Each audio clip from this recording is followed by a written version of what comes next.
Drew Barrymore dominates the poster. She dies in 12 minutes. The studio deliberately marketed this as the entire film. Bob Weinstein called the mask idiotic and nearly fired Wes Craven. That opening scene saved the production. These are 18 hidden details you completely missed in Scream. Number 18. Barrymore was cast as Sidney Prescott, the lead character, before Craven was even attached to direct. Then she made a request that changed everything. She wanted to play Casey Becker instead, the girl who dies in the opening. Her reasoning, stated in a 2020 Hot Ones interview, "If you kill me at the beginning, the audience will think anything can happen." Producer Carrie Woods recalled her calling and saying she wanted to play girl number 1. The studio then deliberately marketed the film as a Drew Barrymore movie. Pause the original poster and look closely. Barrymore is positioned front center with the largest face and listed first in billing. The entire marketing campaign was engineered as deliberate deception. The shock was calculated psychological warfare. That opening scene almost never happened. Number 17. Roger L. Jackson was cast as the Ghostface voice based on his work in Mars Attack. The production originally planned to dub his voice with Tom Kane. Craven liked his performance so much he kept it. Then came an extraordinary production choice. Jackson was physically hidden from every cast member throughout filming. Producer Marianne Maddalena explained they hid him completely. He was never at craft services, absolutely incognito. During the opening scene, Jackson was positioned outside the house window under a canopy in the rain, watching Barrymore through the glass while performing live. Watch every phone call scene knowing there is a real person hidden somewhere on set. Campbell did not meet Jackson until Scream 3. Another actor was not even supposed to be there. Number 16. Matthew Lillard was accompanying his girlfriend to an unrelated audition when casting director Lisa Beach spotted him. She asked him to audition on the spot. He read for Billy Loomis first, but was told he was not the right guy to make out with Campbell. Why not come back for the best friend? He got the part of Stu in The Room, which never happened, he told The Hollywood Reporter. Craven then encouraged extensive improvisation. 3 iconic lines were improvised. "My mom and dad are gonna be so mad at me," done in one take. "You hit me with the phone." A genuine reaction when the phone actually hit him.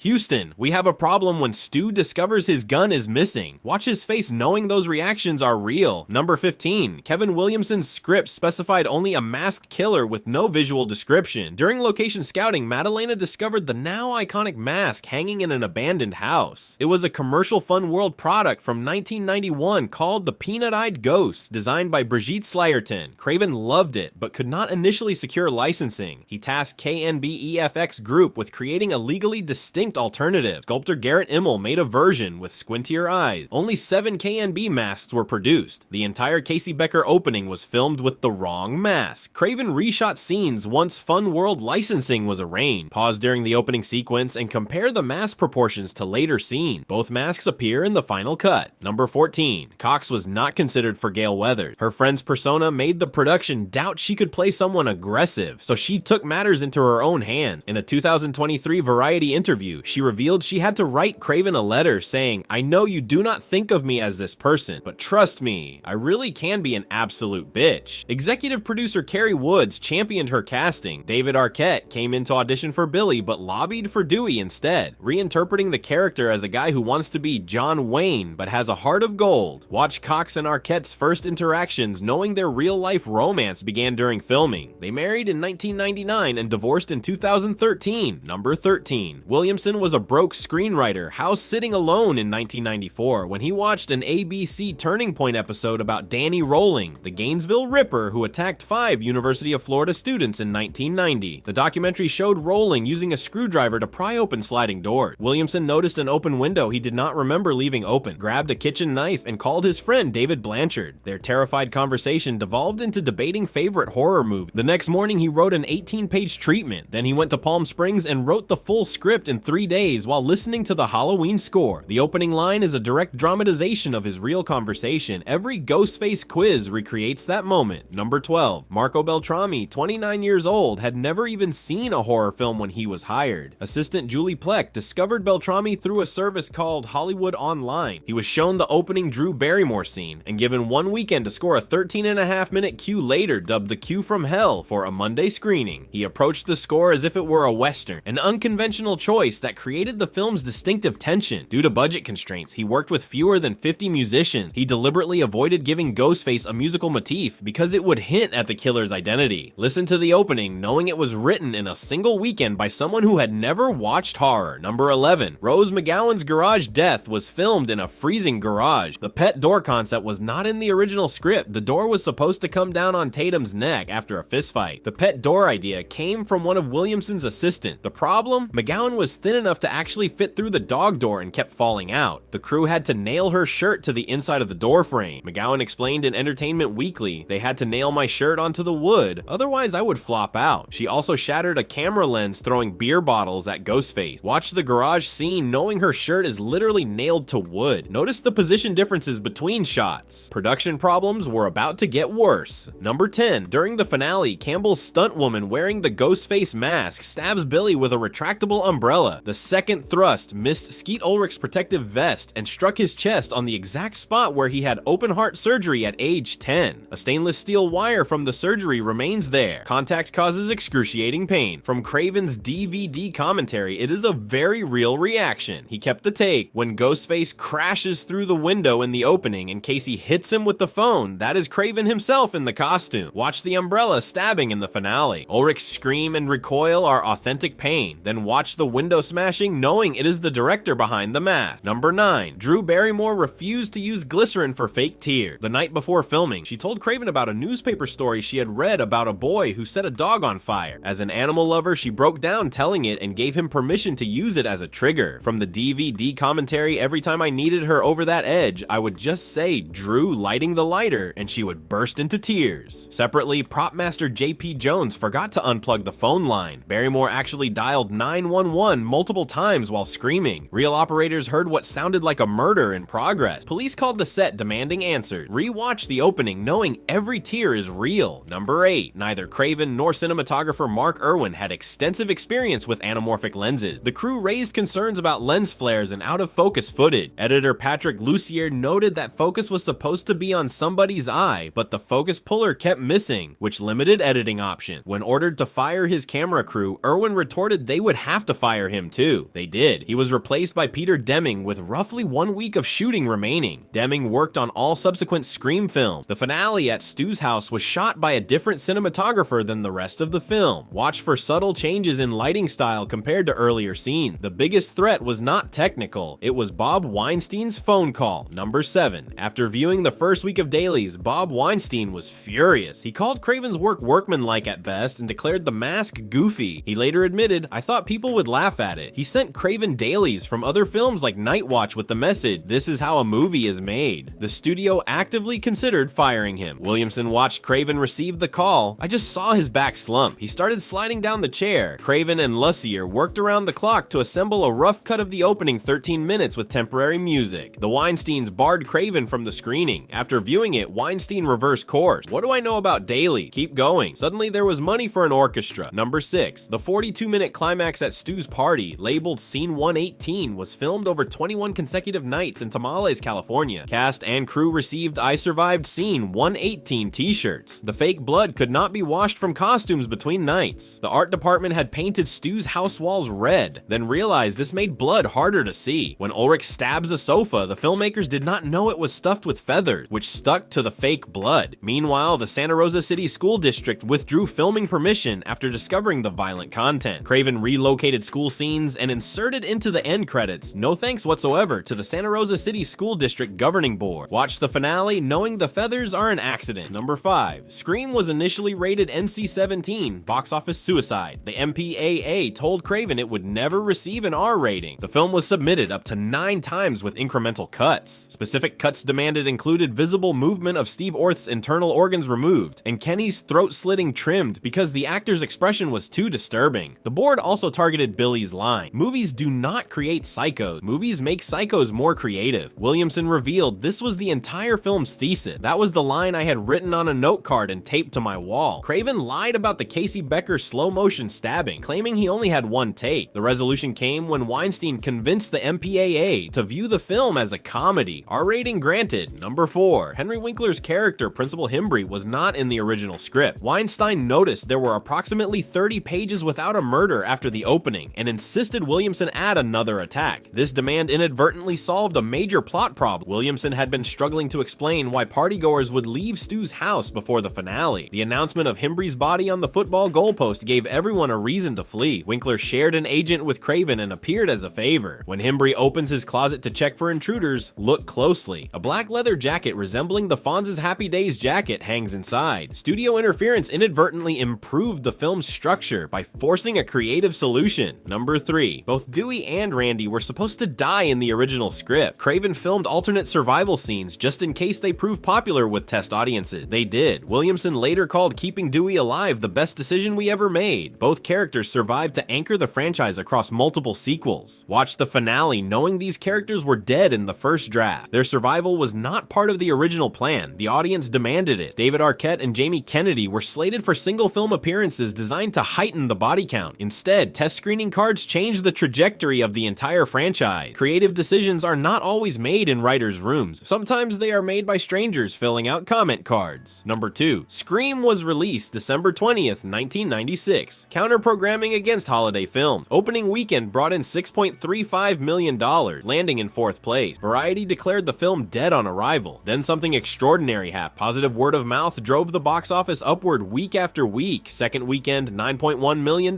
Third weekend, $10 million.